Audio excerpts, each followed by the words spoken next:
నమస్కారం అండి. Ask talks పేరిట మన హెచ్ఎం టీవీ వాళ్ళు రూపొందించిన ఈ కార్యక్రమానికి స్వాగతం, శుభస్వాగతం. నా పేరు వంగపల్లి విశ్వనాథం. నేను ఈ రోజున ఎన్నుకున్నటువంటి విషయం 3+2 5 అని. మీరు నవ్వుకోవచ్చు, నవ్వుకోవాలనే. ఆ నవ్వు మిమ్మల్ని ఆలోచింపచేస్తుందని తెలుసు. ఈ ఆలోచన అనేది చాలా ప్రధానమైనటువంటి విషయం.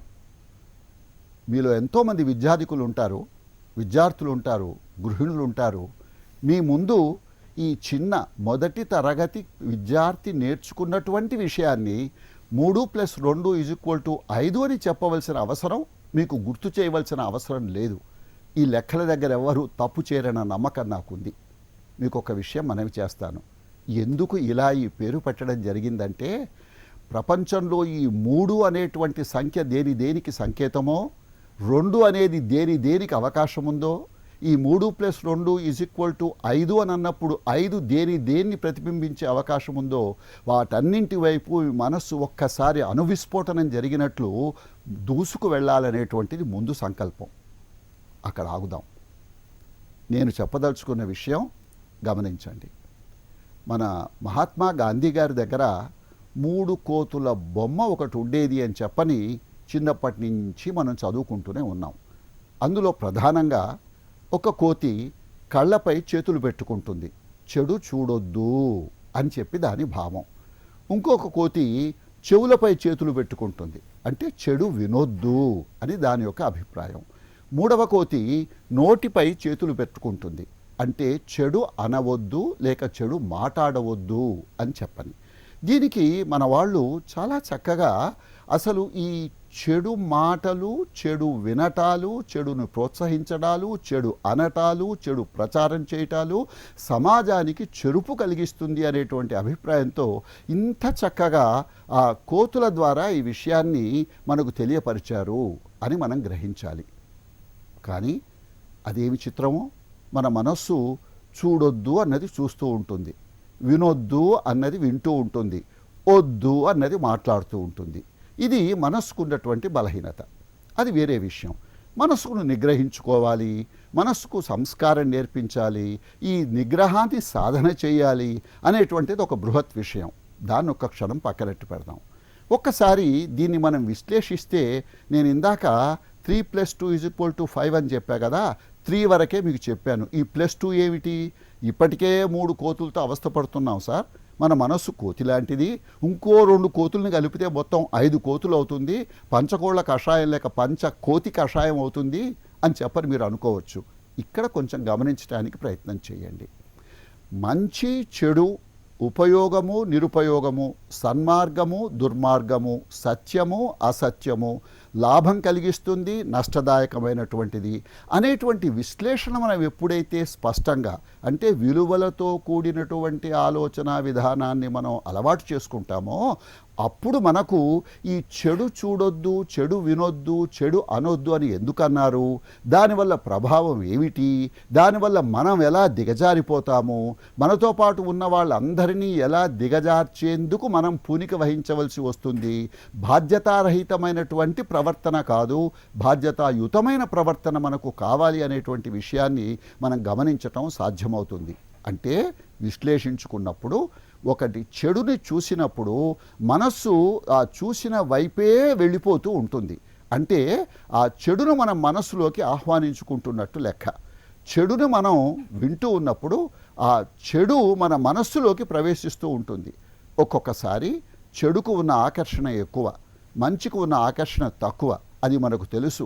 కానీ బాధ్యతాయుతమైనటువంటి ప్రవర్తనలో మనం గమనిస్తూ ఉన్నప్పుడు మనం గుర్తుపెట్టుకోవాల్సింది ఏమిటంటే, మనం చూస్తున్న, వింటున్న, చేస్తున్న, ఆలోచిస్తున్న విషయాలు మనపై ఎలాంటి ప్రభావాన్ని కలిగి ఉంటాయి, అవి తాత్కాలికమా దీర్ఘకాలికమా, దీనివల్ల మన ఆలోచనల్లో మన సంస్కారాలలో ఎలాంటి మార్పులు వస్తాయి, దానివల్ల భవిష్యత్తులో మనం మాట్లాడబోతున్నప్పుడు, వింటున్నప్పుడో, చెప్తూ ఉన్నప్పుడో, వివరిస్తూ ఉన్నప్పుడో ఎలా మన ప్రవర్తన ఉండే అవకాశాలు ఉంది అనేటువంటి దాన్ని మనం గమనించడం జరుగుతుంది. అందువల్ల బాధ్యతాయుతమైన ప్రవర్తన మనకు అలవాటు అవుతుంది.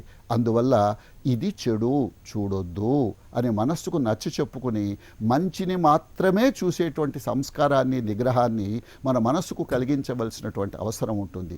అలానే వినటం గురించి, అలానే మాట్లాడటం గురించి, ఈ మూడింటి గురించి చాలా జాగ్రత్త వహించాల్సిన అవసరం ఉంది అనేటువంటిది నిర్వివాదమైనటువంటి అంశం.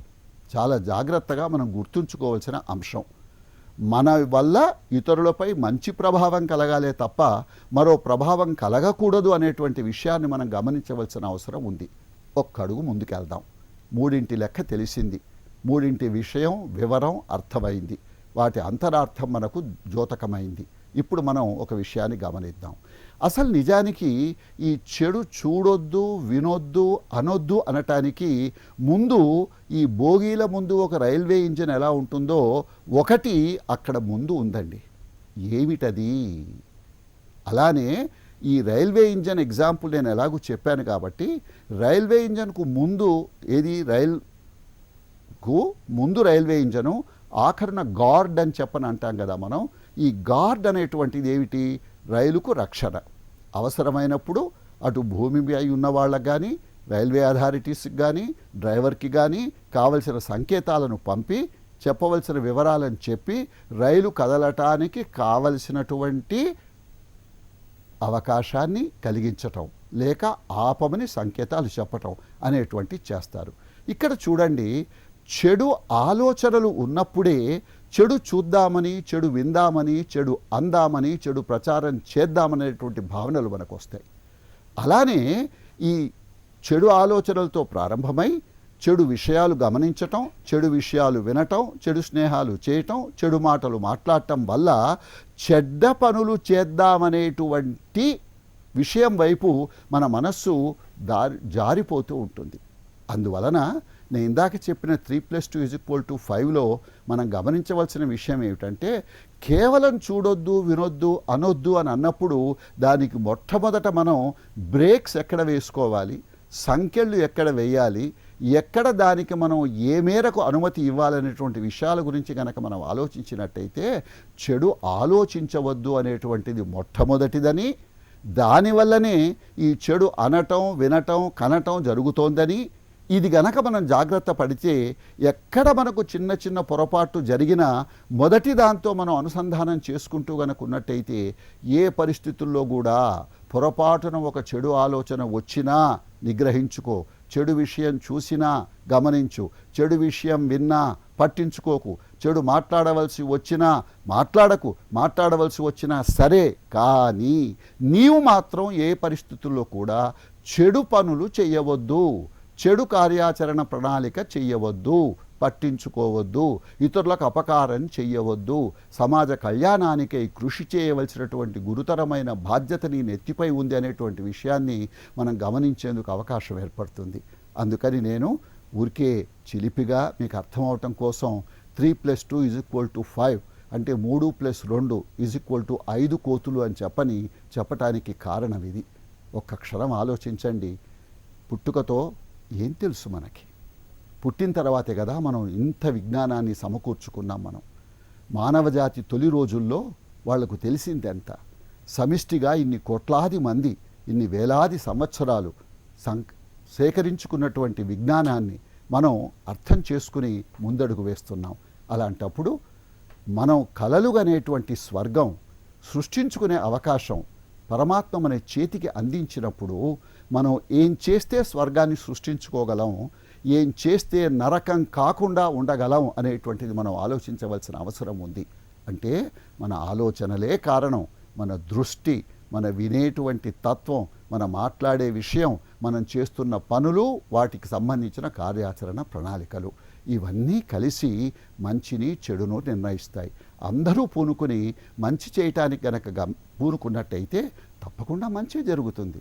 స్వర్గం ఎక్కడుందో లేదో నాకు తెలియదు, కానీ స్వర్గాన్ని సృష్టించుకునే అవకాశం, సాంకేతిక ప్రతిభ అందరికీ అందుబాటులో వస్తున్నటువంటి ఈ రోజుల్లో అందరూ మంచి వైపు గనక ప్రయాణించడానికి గనక పూనుకున్నట్టయితే తప్పకుండా స్వర్గతుల్యమైనటువంటి భూమిని మనం సృష్టించుకోగలుగుతాం. ఈ భేదాలు నశిస్తాయి, వ్యత్యాసాలు ఉండవు. అందరికీ అన్నీ అందుబాటులో ఉండేటువంటి పద్ధతిలో మనం ఒక నూతన సమాజాన్ని నిర్మించుకునే అవకాశం మనకు ఏర్పడుతుంది. అందుకని గుర్తుంచుకోండి, 3 + 2 = 5. 5 కోతులు కాదు, కోతిలాంటి మనస్సుపై నిగ్రహం సంపాదించుకున్నట్టయితే మనం స్వర్గాన్ని సృష్టించుకోగల మన సామర్థ్యాన్ని మనం గుర్తుకు తెచ్చుకుందాం, అవలంబించడానికి ప్రయత్నం చేద్దాం, వీలైతే దీన్ని ప్రచారంలోకి తీసుకురావడానికి ప్రయత్నం చేద్దాం. సెలవు. శుభం. స్వస్తి.